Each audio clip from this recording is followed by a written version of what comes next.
Hello, and welcome to Real Talk with Rachel. Today I'm talking about the data gap that exists with women and research. One of my special interests is health, fitness, and nutrition. I studied nutrition in college, and I'm always reading books about the latest research.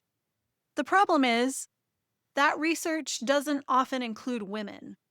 Still, in 2025, there are massive gaps in the research when it comes to women. Most research funding, resources, and agendas are based on men. There's incomplete or missing data on women in a whole host of diseases, including those that mostly affect women, because of lack of funding and lack of female inclusion, both on the research side and on the researching side. Less than 30% of researchers are women. This means that even when research is conducted on women, it's often filtered through the lens of a man. Here's a side note. Male researchers once believed that women could not be objective about their research on women. So women are virtually invisible in research. There's a whole book written about this, Invisible Women by Carolyn Criado Perez. We're left out of research on product design, travel patterns that impact a city's layout and street design, health and medicine, and so many other important facets of life. One of the biggest gaps in research on women includes sports and sports science.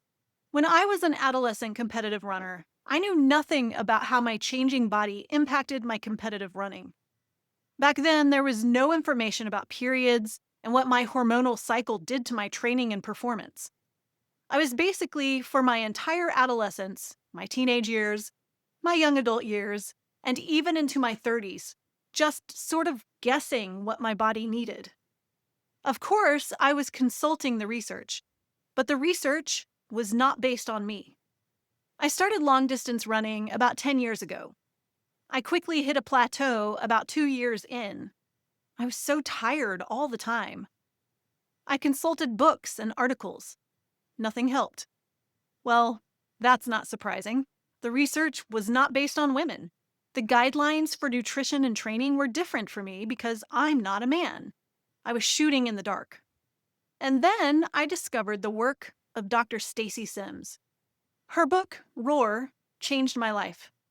Her mantra, "Women are not small men," resonated. Dr. Sims is an exercise physiologist and nutrition scientist who studies and researches female athlete performance and health. And those aren't just professional elite athletes. Her research applies to amateur athletes like myself as well. I think women just need to read her work and explore her courses simply for the revelatory information she shares about our bodies. Menstruation through menopause.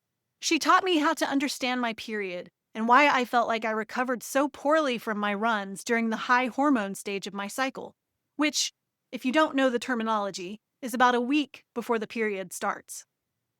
She explained why I was losing power and getting so dehydrated some weeks and not others, even though I did the same fitness and nutrition routine. I used some of what I learned from Dr. Sims in my book, The Unforgettable Lita Lightning Laurel, about a 13-year-old female runner whose coach teaches her team how to use their periods to be more powerful.